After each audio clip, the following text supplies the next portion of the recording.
Yo, what's up, guys? It's your boy, the Pacific Demon Caliban Drucker. And, well, today I kind of wanted to talk to you about my top 10 indie or arcade games out on Xbox One. Now, a lot of people, well, not a lot, but some people really don't care about the indie games or the arcade games. Personally, if you're a gamer, you're gonna game. No matter what the game looks like, as long as it plays great and it's fun, almost any true gamer would be there. And, well, Sony and the PS4 has a few great games out. Fortunately, I don't have a PS4, but Transistor is the top indie title right now for PS4.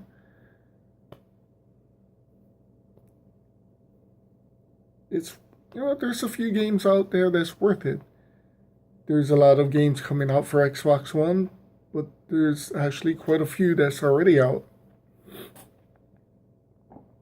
For my number 10 pick, believe it or not, it's one of the best looking indie game out right now, Max and the Curse of the Brotherhood. Basically, the story is you play as Max, your brother. If you ever seen a movie, The Labyrinth, pretty much the same. You kind of wish your brother away, a monster takes him away, and you have to go after him. It's a great platformer puzzler. It actually is pretty long for an indies game.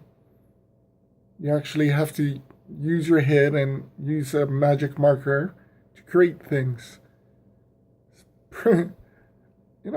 Honestly, I didn't think much of it, but as soon as I started playing, I had a lot of fun playing it, and it looks pretty much like a 360 game or anything up to current consoles.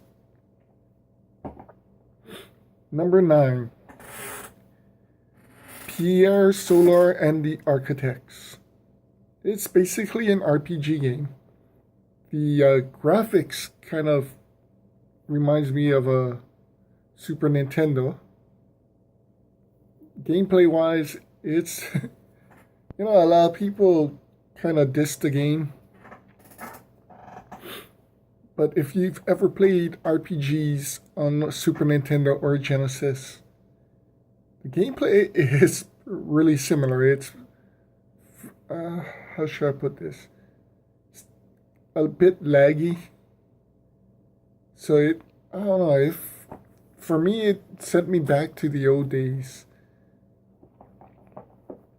But it's definitely a real in-depth RPG. The guys who made it took their time out, not only to have that laggy feeling to bring you back to your or our childhood, those of us who's old enough, but it's an RPG. So there's magic, there's fight. It's a turn-based RPG. Well, definitely one of the better games out there. If you like the old school games, if you don't, hey, Child of Light. Either game is pretty damn awesome. Alright, number 8, How to Survive Storm Warning Edition. It's basically a top view zombie survivalist. You can build weapons, you can build shelter. Hell, you can build a fortress. Stock it with traps. You have to go out and try and find food to eat. It's, I wouldn't say the greatest game out there. But it's definitely worth looking into, especially if you're into zombie games and surviving. All right, number 7, or the 7th game you should look into. Never Alone. It's basically another platformer, except it's you play as an Eskimo. You have a little pet fox following you around. It's based off of Alaskan Eskimo-ish legends. There's myths. All I know is the game looks really beautiful. It's fun to play. And you can dive deep into the heritage of the great Alaskan Eskimos. It's definitely worth checking out. Right, number 6. 60-second shooter.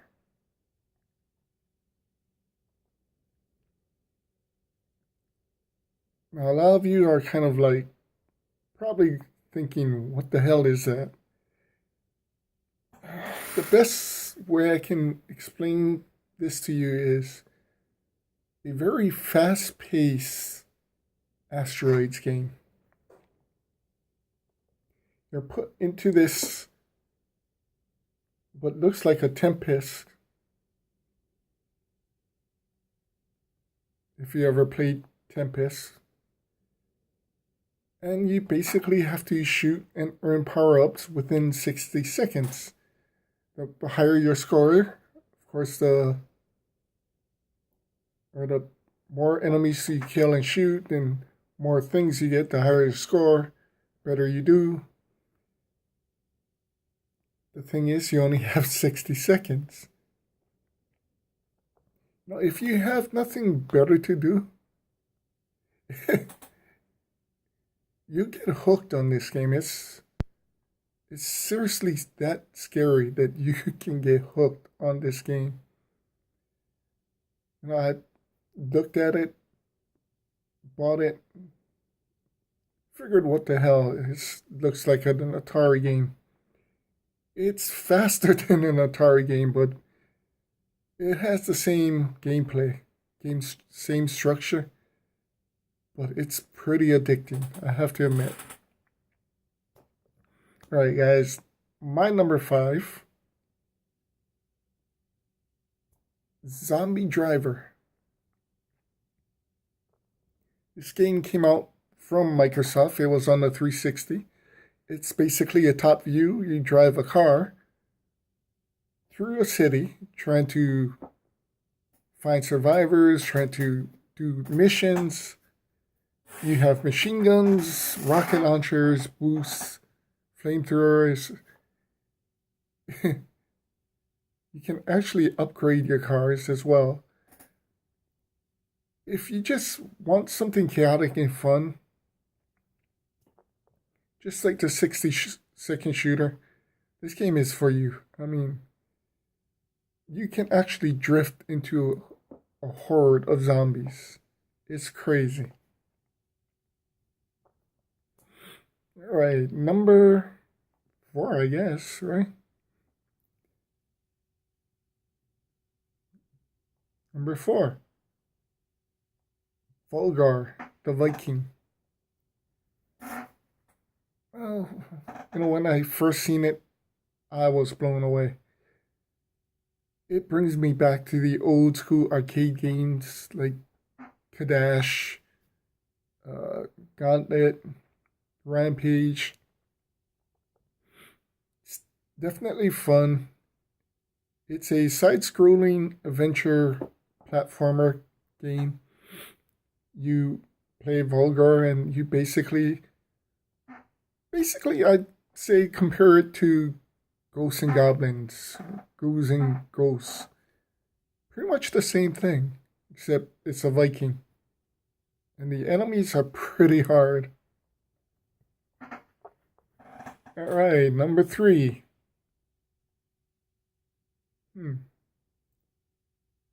Honestly, my number 3 I got for free. It's a crazy game called Limbo. It's basically a black and white game,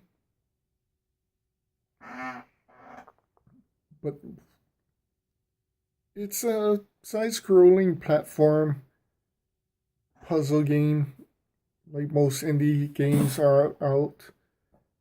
Basically, you have to try to make it from one end of the screen to the other.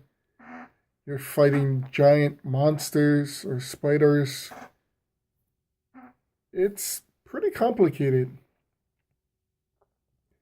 It looks like a very cardboard animation, but it's actually it has a lot of depth into it. I mean, if you screw up once, you die and have to pretty much start from the save point. If you miss the platform by just inches, you're pretty much dead. It it takes a lot of skill in this game, and that's what blew me away. You look at it and it's like this little black and white, not very simple game, and as you play through it, the puzzles just blow your mind of how unsimple it really is. It's, I actually pay a pretty good amount of money for this, possibly $20. But I'm pretty sure it's cheaper. All right, guys. Number two, the game that just came out, Scream Ride. Now, I haven't really gotten that far in the game, but playing it, it's not addicting, but it's pretty fun. There's three games plays. A very simple one is you ride the roller coaster, and you have total control over the car.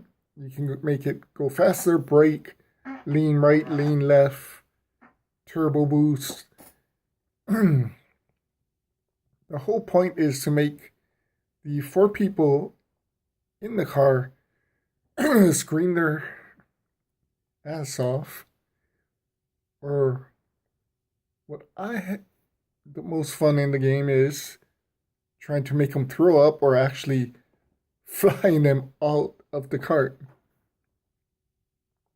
It's pretty entertaining. Hard, but entertaining to play and watch. Second gameplay is actually just demolishing stuff. They give you rides, they give you the roller coaster, and basically you have to fling the car or the ride into buildings, destroying buildings, doing as much damage as you can, but there's also other points into it, like throwing your ride through a hoop. And you have to do that 3 times, taking out 6 screens. It's actually pretty complicated, but it's fun just to destroy things.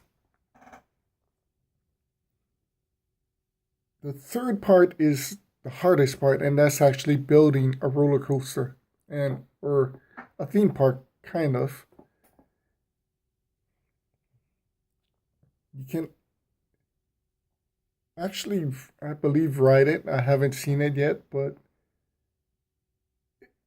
it's pretty hard. It's very strategic on how you have to put things.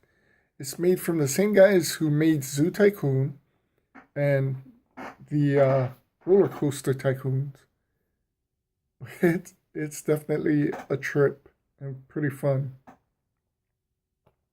All right, we're down to number one, and of course, if you've checked out any of the indies games on Xbox One or PS4, my number one is on both, and it's called Outlast.